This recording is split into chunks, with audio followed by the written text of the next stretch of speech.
Sexto episódio do Conta Mais, o podcast da Arquivo Contabilidade. E hoje a gente vai fazer um blend aqui. Vai conversar sobre uma mistura que é direito e contabilidade. A gente vai receber o Dr. Rodrigo Schwartz, ele que tem uma vida acadêmica um pouco parecida com a minha, né, já que eu sou contador e depois fiz o meu mestrado em Direito Tributário. E o Dr. Rodrigo é contador também, bacharel em Ciências Contábeis, e depois foi para a área do Direito, acho que foi essa ordem, né, Rodrigo? E hoje atua no Direito Tributário, mas entende muito de contabilidade e troca sempre uma figurinha comigo a respeito. Então, muito bom te receber aqui, Dr. Rodrigo. És alguém porque eu tenho muito apreço, admiração e confiança no trabalho. Então eu queria que tu te apresentasse um pouquinho. Eu já fiz uma primeira apresentação, mas acho que ninguém é melhor do que tu mesmo para falar da tua vivência, da tua vida e do teu trabalho. Bom, bom dia, boa tarde, boa noite, né? O podcast fica aí para mim, pessoalmente é um prazer enorme participar do Conta Mais, do podcast da Arquivo, que não só o conteúdo que a gente vê, que é veiculado no podcast, mas a Arquivo em si, o Luiz, o profissional que é o Luiz, assim, é sempre uma contabilidade de vanguarda, uma contabilidade que está sempre atualizada, que não fica na zona de conforto, sempre buscando conhecimento, buscando entender os lançamentos contábeis, as questões polêmicas. Então, é uma alegria, pessoalmente, poder participar de um time seleto que compõe o Conta Mais e especialmente ter sido convidado pelo Luiz, que não só é um grande parceiro, como um grande amigo mesmo pessoal. E a sua apresentação, acho que já fez uma apresentação até melhor, né? Talvez não seja merecedor de uma apresentação tão boa, mas a única coisa é a diferença que eu me tornei advogado, comecei a trabalhar, dar aula na área tributária e senti a necessidade, vi que realmente não tem como pensar a tributação, a própria advocacia em si, sem entender contabilidade. É fundamental para quem quer navegar na água salgada do direito tributário, entender contabilidade. E foi aí, então, que eu busquei, né? Depois já tinha especialização em tributário, em processo civil, fiz a faculdade de contabilidade e depois meu mestrado na PUC São Paulo, na linha de pesquisa especificamente entre tributação e contabilidade. Então, bom, acredito que a gente vai ter uma manhã muito proveitosa, bastante debate e, mais uma vez, é uma honra estar aqui com alguém que acompanha o mercado e une a teoria prática, especialmente disponibiliza conteúdo desse tamanho aí para o público em geral. Muito legal, Rodrigo. Eu vejo tu sempre incentivando, fomentando essa quase que uma cadeira nova acadêmica que é contabilidade e direito, né? Eu vejo alguns fóruns, eu vejo algumas aulas a respeito. E eu queria entender que grandes vantagens tu percebes em ter o domínio contábil e do direito, hoje na atuação da tua área, né? Eu também tenho algum conhecimento jurídico e atuo na contabilidade, eu percebo várias vantagens, depois vou contar um pouquinho para o espectador, para o profissional da contabilidade, do direito, que tem interesse pela área, né, incentivá-lo a procurar mais conhecimento, mas eu queria ouvir de ti que grandes vantagens tu percebes em ter o conhecimento dessas duas áreas. Esse é um tema que eu sempre dando aula e é uma inquietação que normalmente até meus alunos da especialização em tributário que estão começando é bem comum, acaba a aula, vem um aluno, professor, será que eu faço uma faculdade ou não? E, enfim, essa é uma resposta que ela não é única, eu acho que vai alinhada ao objetivo de cada um, mas como eu falei, os principais temas de direito tributário hoje, se olhar as grandes discussões no CARF, Stock Options, ágio, lucros no exterior. Veja, lucros no exterior. Tem que entender como funciona o balanço, como funciona o MAP de uma controlada, de uma coligada. Stock Options, tem que entender como é contabilizada a despesa, como é que isso reflete no balanço, como é que isso é informado para o acionista. Ágio, nem se fala, um tema cuja interlocução entre o direito tributário e a contabilidade é muito acentuado. Então, assim, para ter uma ideia, hoje de manhã, antes de o que eu estava trabalhando num parecer que vai ser entregue na terça-feira da semana que vem, sobre o rateio de despesas de um grupo empresarial aqui de Santa Catarina. Isso envolve naturalmente a questão jurídica sobre entender o que é receita da pessoa jurídica que centraliza as despesas e o que é despesa daquele que está pagando, que está rateando a despesa. E aí existem vários critérios contábeis para aferição e os critérios que são talvez os mais difíceis para aqueles que não entendem a contabilidade ou pelo menos não têm uma noção da lógica de trânsito por resultado, de contas patrimoniais e contas de resultado, que é basicamente eu tenho uma despesa em uma e receita ou não receita em outra e eu jamais conseguiria transitar por esse tema sem uma mínima noção, pelo menos não na finalidade que a empresa espera, que é de ter realmente uma solução que vai orientar como vão ser como vai ser a contabilização, como vai ser a tributação, sem esse conhecimento. Então, para não falar muito, para a gente ter uma conversa mais dinâmica, assim, em linhas muito gerais, eu acho que os principais temas é indispensável o conhecimento dos dois. Legal, show, Rodrigo. Tu sabe que isso que tu falou é extremamente interessante. Tu abordasse temas que são bastante contemporâneos, muito importantes, e eles têm quase que onde termina a contabilidade e começa o direito, é indivisível, né? Nessas questões de MEP, de ágio na aquisição de cotas, mais-valias, as operações combinadas. É muito interessante, importante que seja um contador e um advogado a abordar o tema. Então, o contador e advogado pode ser um único profissional, não necessariamente tem que ser dois profissionais. Então, acho que a grande vantagem que traz esse conhecimento híbrido, esse conhecimento combinado jurídico e contábil, é que o profissional muitas vezes é suficiente em si mesmo para conduzir uma reunião, esclarecer um cliente, demonstrar os fenômenos nos balanços, na DRE do cliente e que interferência isso tem jurídica, né, ou de direito para aquele contribuinte e de que forma esse advogado, o contador, pretende instruir essa recuperação, redução ou defender certo contencioso daquele contribuinte. Então, acho que é importante que o profissional tenha esses dois conhecimentos para que ele consiga, de maneira autônoma, instruir esse processo. Digo só do processo jurídico, mas às vezes o processo de lançamentos contábeis, de aferição de determinados números, demonstração contábil ou realmente um processo jurídico a esse respeito. Queria entender um pouquinho, Rodrigo, da área aqui na nossa região, aquele advogado que tem interesse em entender um pouco mais de contabilidade, como é que hoje a gente tem um acesso, como é que ele tem acesso, que opções ele tem para entender mais da aplicação da contabilidade. O IBET está fazendo algum curso a esse respeito? Vocês estão dando alguma especialização, fornecendo alguma especialização para o contador ou para o advogado que quer entender um pouquinho mais de contabilidade com direito? Bom, excelentes colocações sobre cada um dos comentários. A gente poderia ter vários, são possíveis, cabem várias ponderações. E realmente, hoje sobre as soluções possíveis para quem busca navegar nas duas áreas, a primeira solução, e acho que não só a solução, é o profissional entender que, assim, quando a gente está num processo judicial, por exemplo, em que eu vou trabalhar com um juiz, o juiz, via de regra, não entende tanto contabilidade. Existem exceções, como o do Dr. Alcides Vettorazzi, que é um magistrado aqui da Justiça Federal, que também é contador. Então, existem exceções, mas via de regra, a contabilidade ela é em processos que permitem a dilação, né, da cognição, avaliadas por peritos, ou então o juiz ele vai achar o que ele vai decidir com base no que ele pensa. Então, primeiro ponto, antes de qualquer curso, de qualquer assim, da capacitação, é o profissional que navega, que transita por esses dois hemisférios, né, dois oceanos, ele entenda que quando ele está se comunicando com o juiz, não adianta falar em contabilidade de forma técnica. Não adianta ele tentar estudar, ensinar em um mandado de segurança, por exemplo, o que é ajuste de valor presente, ou esses temas que são mais complexos. Já da mesma forma, quando está trabalhando quando tem que entregar uma solução para uma equipe, por exemplo, contábil, e essa solução ela é estritamente jurídica, por exemplo, de critérios de interpretação, que envolve requisitos que são mais da teoria geral do direito, aí também a gente tem que ter em mente que quando eu vou explicar uma provisão com base numa mudança de critério jurídico, olha, isso é muito mais fácil explicar até olhando para o CPC, esquecendo do juridiquês. Então, esse é um fenômeno que acontece hoje por conta do sistema de incentivos do nosso sistema de ensino. Porque o advogado tem uma reserva de mercado e o contador também tem reserva de mercado. E um precisa do outro, por isso que tanta gente, só lá no escritório tem 3 pessoas que são advogados e contadores, numa equipe de... olhando para 28 e 3 não parece não ser uma amostragem tão grande, mas todos eles buscam pelo menos cursos técnicos. O que hoje tem sempre no IBET, por exemplo, nós oferecemos um curso de contabilidade tributária, em que a pessoa sai de lá, assim, não é aquela coisa como, não vou pegar uma pedra e transformar no contador. Também não vou transformar um tributarista em alguém que conhece tanto contabilidade como você, Rodrigo, toda a equipe ali da Arquivo, que a gente sabe que é só feras.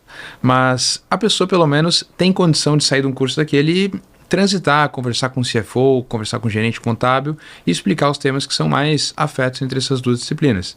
Então, não só o do IBET, o IBET é um ótimo curso, inclusive eu fiz, já dei aula, tudo é um curso muito bom, mas existem outras opções, a PET de São Paulo, o IBDT, também tem outros cursos que sempre estão, e se a gente olhar bem nas grades, isso é uma demanda que o mercado está buscando cada vez mais, tanto dos contadores para cursos jurídicos, quanto dos advogados para cursos em contabilidade. Perfeito, show de bola, muito legal. Rodrigo, vamos falar um pouquinho do caso Americanas, então, que é a bola da vez. Eu acho que a gente tem muito tema contábil e jurídico ali, né? Principalmente porque a contabilidade ganhou um protagonismo nesse caso, né? As auditorias, contabilidade ganhou um protagonismo nesse caso, que é um movimento muito ruim, porque cria uma desconfiança do mercado, causa lesão a diversos credores, desestimula o investidor que queria que queria investir na Bolsa Brasileira, né? Considerando os baixos índices de investimento que a gente tem na Bolsa comparado à China, Estados Unidos, mas que quando acontece esse tipo de situação, geralmente a gente cria ou implementa mecanismos jurídicos e contábeis para evitar, né, a manifestação disso no futuro. Então, acho que a gente vai ganhar muito com esse caso, de uma perspectiva contábil e jurídica. Agora, eu queria abordar um tema que são os dividendos que, porventura, tenham sido distribuídos para os proprietários das ações dessa empresa e que agora se percebeu que não havia lucros para distribuir esses dividendos. De alguma forma, esses acionistas que receberam podem ser responsabilizados pelo pagamento do tributo, ou a empresa passaria a dever, possivelmente, esse tributo desse rendimento que não poderia ter sido distribuído de maneira isenta. Como é que tu percebes isso, Rodrigo? Olha, esse é um caso, excelente provocação, não esperava nada diferente, mas assim, esse é um tema que é um tema muito complexo e ele passa por assim, várias interpretações e várias considerações que até transcendem a contabilidade e o direito, que é a própria governança e a ética que se tem quando se divulga, né? Se divulga um balanço e fala para o acionista, eu estou buscando recurso no mercado de capitais e esse é o meu resultado. O acionista olha para aquele resultado e coloca, então, aporta o dinheiro investindo naquele ativo. Agora, sobre as Americanas, né, o que aconteceu assim, em linhas muito gerais e o que a gente pode esperar de próximos episódios? O primeiro ponto que chama a atenção aqui, eu sempre brinco que o primeiro é a subjetividade. Vamos tirar da equação o elemento fraude, porque eu acho que está um pouco cedo para realmente atribuir isso como um evento necessariamente fraudulento, embora 20 bilhões seja um número que chame a atenção, né? 20, 40, o número que for aparecer de fato é um número que chama a atenção, obviamente. Mas sempre que a gente tem uma empresa controla um recurso ou detém uma dívida, eu brinco com os alunos assim que tal como o direito tem uma certa subjetividade. Um imóvel, eu posso investir num imóvel para que ele seja um ativo que vai produzir rendimentos, então um investimento. Posso ter um imóvel que eu quero investir nele para ter um rendimento futuro para vender. E também posso usar esse mesmo imóvel para minha sede. Eu tenho 3 possíveis linhas que na contabilidade vão refletir. Esse imóvel serve para vender, estoque, para investimento, ou para minha sede, imobilizado. E nada impede que esse mesmo imóvel ele seja detido e controlado pela empresa com esses 3 mesmos objetivos. Eu posso ter a minha sede que eu quero vender daqui a pouco e também quero que seja investimento. Enfim, são hipóteses que não são necessariamente excludentes. O caso das Americanas é um caso muito complexo. Vou tentar resumir pegando um gancho com esse imóvel para meio que tentei já introduzir a ideia de que a classificação ela muda. E que no caso das Americanas é muito comum, especialmente no varejo, na indústria, que quando eu estou formando o meu estoque, o lastro é uma dívida, um passivo que fica alocado na conta de fornecedores. A prática de mercado é normalmente duplicata em 90 dias. Então, vamos pensar Americanas. Comprou produtos para revenda com uma duplicata para 90 dias. E o que é o tal do risco sacado? É que essa dívida, a Americanas ela ia no banco e basicamente criava uma linha, dizendo, olha, banco, você paga o meu fornecedor em 90 dias e eu te pago em 180, aí aquele título que tinha uma natureza, que é a natureza basicamente de formação de estoque, ela passa a ter a natureza de um título financeiro. Só que isso às vezes a dúvida é se eu vou trabalhar aquele instrumento de dívida como sendo uma dívida bancária ou de uma dívida com fornecedores. A Americanas preservou a natureza de fornecedores, e o fato é que, tanto para um quanto para outro, e vou emprestar as palavras aqui de Eliseu Martins para para usar argumento de autoridade, para não chover canivete, mas o fato é que, para saber de fato se eu tenho essa transformação da conta fornecedores para um instrumento financeiro, eu tenho que analisar dívida por dívida, qual foi o negócio que foi refeito, porque às vezes a própria renegociação não assume, não desnatura a conta como sendo de fornecedores. Então, isso nos leva à primeira conclusão. Pode ser que realmente seja mais interpretativo, algo que obviamente deveria ter sido manejado, informado para fins de governança a tempo, porque é algo muito, muito expressivo para não ter sido alertado. Agora, realmente é muito polêmico para saber se isso deve ou não ir para a linha de um instrumento financeiro. Resumindo aqui, abstraindo a tecnicidade da coisa para colocar todo mundo na mesma página. E aí isso nos conduz ao segundo problema, que é, assumindo isso como tendo uma natureza financeira, que devo ter outros mecanismos, para também, usando o imóvel, que o imóvel é mais fácil, né?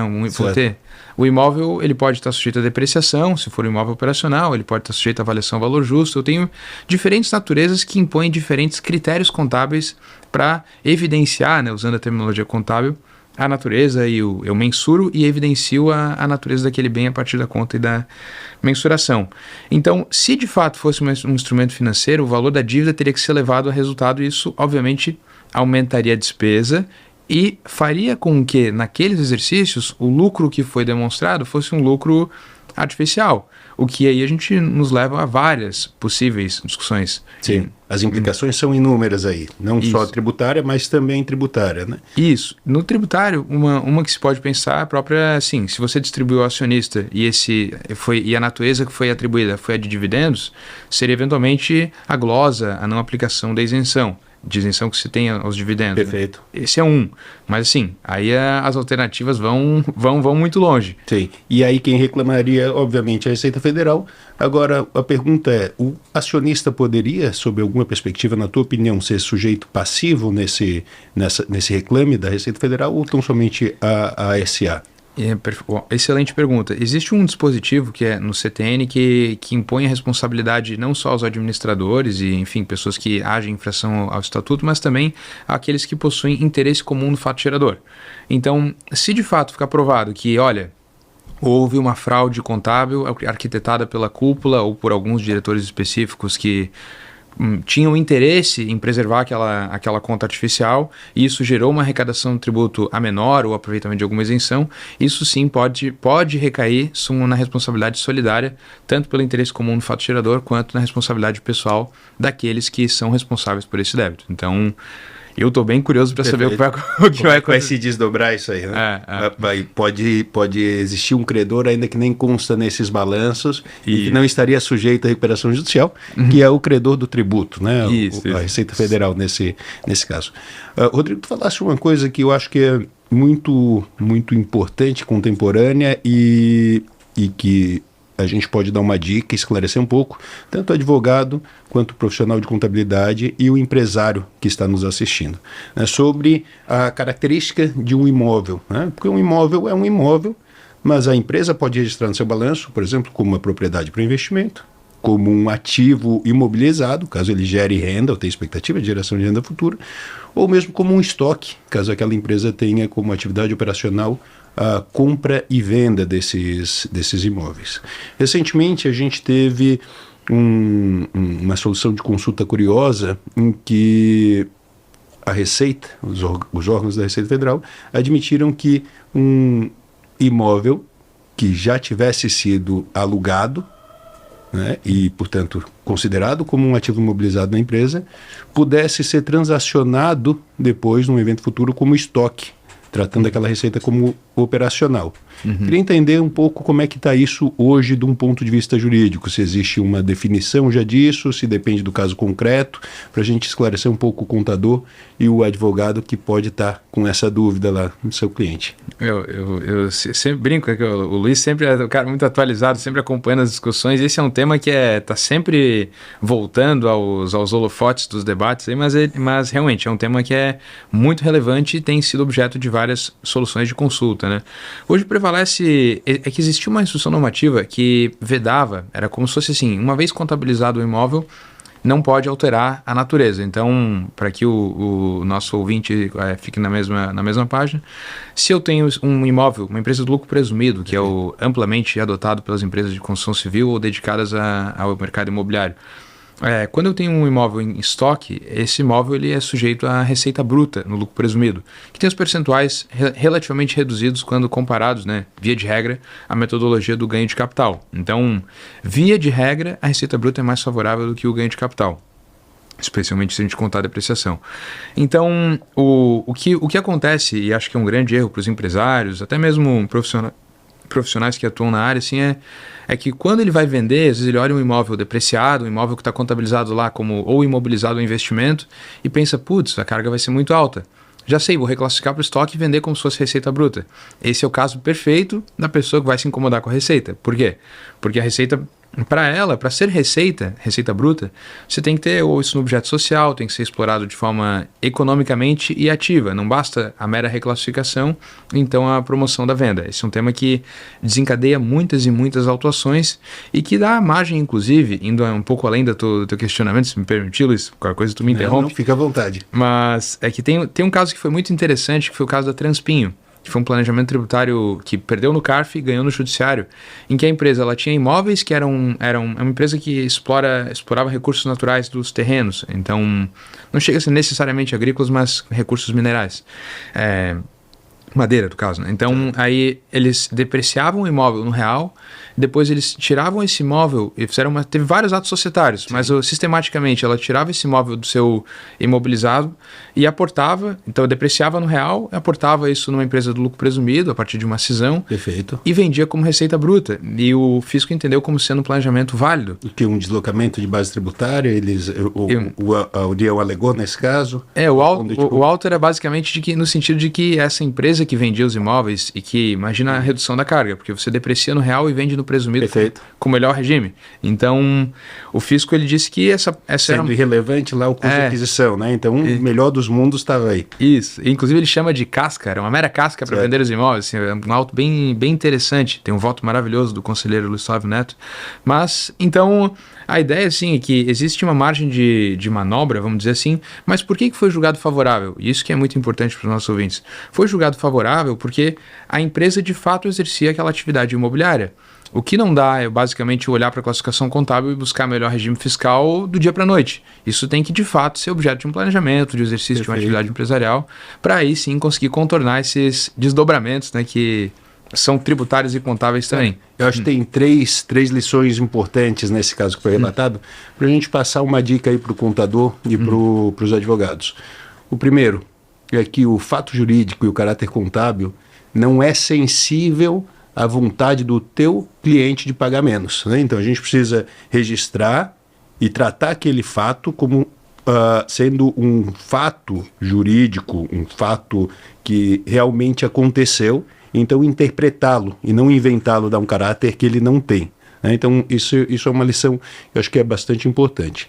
Segunda lição é que ninguém é obrigado a conduzir o seu negócio de forma a gerar um maior enriquecimento do erário, né? Então, o planejamento tributário é uma figura lícita e reconhecida no Brasil, mas ele precisa ser feito previamente, né? Não é o teu cliente, o contador, o teu cliente, advogado, fazer algo, né? Acontecer um fato com ele, e depois ele querer um planejamento tributário, um planejamento contábil regressivo, retroativo, né? Não, então ele precisa estar orientado no momento da condução do negócio. Se estivesse nesse caso que tu relataste, sendo conduzido por uma empresa que não operava aquela atividade, e depois o advogado, o contador dessem aquele dress, né, para a empresa, vão vestir ela como se uma compradora e vendedora de imóveis fosse. Isso não seria possivelmente admitido pelo CARF ou pelos tribunais, quaisquer que sejam. Né? Então, acho que são fatos relevantes, Rodrigo, para a gente dar dica aí para os nossos ouvintes, tanto para os contadores quanto para os advogados. Sim, e assim, Luiz, uma coisa que eu falo sem medo de errar, e essa é uma consideração muito relevante, que no Brasil, e confesso que quando eu digo isso, digo com um pouco de tristeza e com um pouco de alegria, porque a gente trabalha com a parte tributária, a parte contábil, mas parcela significativa dos negócios no Brasil são puramente fiscais. Se olha aquela empresa de sucesso, vai olhar o planejamento tributário dela, ela consegue chegar a um preço que nenhuma outra empresa no mercado consegue, pura e simplesmente porque possui um arranjo que é estruturado, que é lícito e que é promovido nos interesses da empresa, algo que inclusive está na lei. O gestor tem que buscar o melhor resultado para a empresa, é dever do gestor. Então, isso é algo que na equação dos grandes grupos empresariais hoje, assim, de forma massiva, é muito presente, muito recorrente. É comum a gente olhar um centro de distribuição, a utilização de armazém geral, a utilização de uma transportadora, de benefícios que promovam a redução da carga do PIS/COFINS, do ICMS, enfim, do próprio imposto de renda. Então, hoje no Brasil, para fazer negócio, tem que olhar para o planejamento tributário de forma séria e, claro, sempre dentro da legalidade, que especialmente dentro do horizonte que o Supremo acabou de julgar, né, numa ação direta de inconstitucionalidade, com o voto da ministra Carmen Lúcia, de que no Brasil é possível sim, a norma antilesiva não produz efeitos imediatos, então, desde que não se esteja simulando, é possível promover um planejamento tributário. Então, é sim algo que tem que ser feito com antecedência, com atenção e com, enfim, sempre com propósito negocial, sem confusão patrimonial e nunca, obviamente, não precisa nem dizer isso com simulação, né? Legal, com certeza. Então, empresário, um recado, uma dica valiosa para ti é que a gente está num ambiente extremamente hostil para o empresário, se tratando de tributo. Né? A gente está no país aí com possivelmente a maior complexidade tributária do mundo, com maior necessidade, com certeza, de horas dedicadas a prestar informação para o fisco, e o empresário precisa, sim, se planejar tributariamente e conduzir o seu negócio de forma a ter sucesso, êxito. E o tributo, o planejamento tributário, ou o negócio fiscal, como o Rodrigo disse, é ponto relevante, para não dizer necessário, nesse êxito. Então, tu estás no ambiente mais hostil do mundo, né? Um ambiente de guerra, e você tem armas para usar para isso. E armas, para esse caso, é um contador, um bom contador e um bom advogado que consiga dar segurança e fazer com que a sua empresa arrecade, recolha menos tributo, claro, com licitude, com segurança, não um planejamento abusivo, não uma simulação, nem uma dissimulação. Rodrigo, a gente está chegando no fim. Foi um prazer, uma honra para mim te receber aqui. É um colega de classe contábil, um advogado atuante, um estudioso, porque eu sei que tu lê muito e incentiva quem está ao teu redor a estudar também. Então, muito obrigado, meu amigo. Contigo a gente vai terminar uma série de 3 podcasts de Direito e Contabilidade. Dá ótimo, irmão. É uma honra, um prazer participar aqui do Conta Mais, podcast da Arquivo Contabilidade. E não tenha dúvida, estou sempre à disposição aí, que debater direito tributário, eu confesso que é uma cachaçinha, é um tema que deve dizer assim, cara, essa pessoa não deve ser um cara muito legal, né? Porque o cara gosta de direito tributário, mas assim, é realmente um prazer. E essa sopa de letrinhas aí dos impostos e contribuições, etc., nossos tributos, uma grande... me gera grandes inquietações que acabam produzindo conteúdos bem legais. Então, Luiz, estou sempre à disposição aí, quando quiser. E pro nosso ouvinte, eu espero que tenham gostado do debate também. Legal. Valeu.